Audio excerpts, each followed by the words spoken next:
48 hours on from the annual Soho versus Sandon test match, which Sandon won by an innings and I believe 70 odd runs, which doesn't sound great, but I think that's a slightly flattering result for Sandon, to be honest with you. The weather was horrendous 3 or 4 days before, really heavy rain, and we know from historically that pitch is slow anyway, difficult to bat on, so we thought, well, it's not great when we got there, so we thought, well, let's get them in. The pressure's on them to score big. You know, no one knows how the pitch is going to play, and as long as we keep it tight, I think we'll be set, and that's exactly what we did.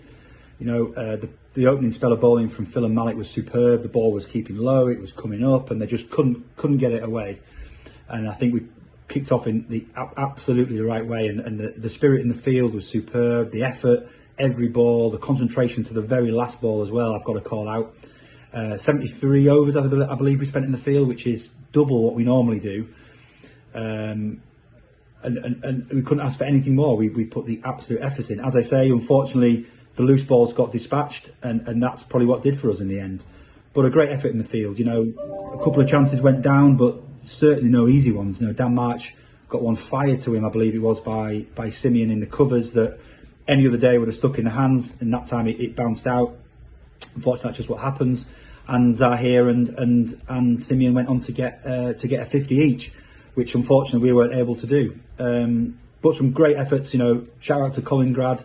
He got this key first game this season. He got the key wicket of Simeon, and also took a really sharp catch at mid-off from, I forget the chap's name, the one who drinks wine. Great effort there. And like I said before, the fielding was superb. I think the wet outfield probably helped us a little bit, but everyone was on it. They put on 199 for their first innings, which left us with a really tricky 23 overs to navigate in the evening session, which was really tricky. It was dark, it was raining, it was really hard to see the ball out of the trees, and Colin and Brandonovsky opened the batting for us and did an absolutely superb job, just what we needed. Dug in, kept us alive throughout that really tricky session when their bowling was tight. There was a lot of noise out there, and they were obviously on a high from their first innings, and both dug in and saw off their key bowlers. You know, particularly shout out to Mr. Brandon who put on 11 for 121 balls, and I think was the only player to face or to play every ball in the field that day. So a hell of an effort there. Sadly lost a couple of wickets late on in that evening, which again could have been much worse. It was really hard out there, and that left us, I think, 3 down from the end of the day. But we went into the evening with optimism. You know, went to the pub optimistic that we could avoid the follow-on at the very least, and you know, even stretch for parity with a few more batsmen coming in. But unfortunately, the next morning we lost a couple of wickets. Unluckily, I thought, you know, a couple of easily could have not gone our way. And Sandon's bowling was really tight. You know, shout out to Will, Sam, Malik, who all put on double figures, and we were creeping towards that follow-on mark, but just unfortunately just couldn't quite get past it.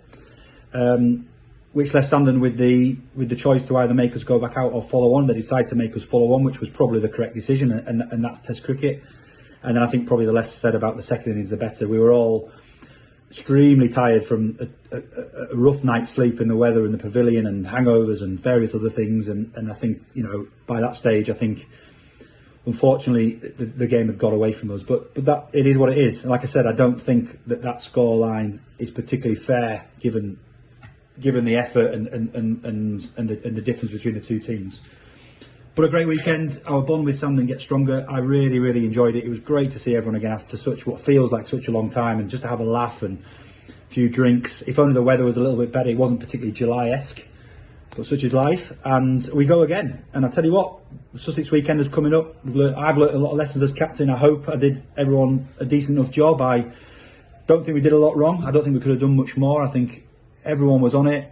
Everyone read the game so well. It was tactical, and everyone was watching their fielding positions and knew where to go, and that made my life so much easier, and it was an absolute pleasure to captain the game, and I really enjoyed it. Obviously, Sandon, a great bunch, really enjoyed that as well, and long may that continue. And I tell you what, we'll beat him in September. Don't you worry about that. We'll beat him in September. Thank you, comrades. Superb weekend. Hopefully, I'm ashamed we've got such a long break, but can't wait to see you all again. Next time we'll win. Cheers.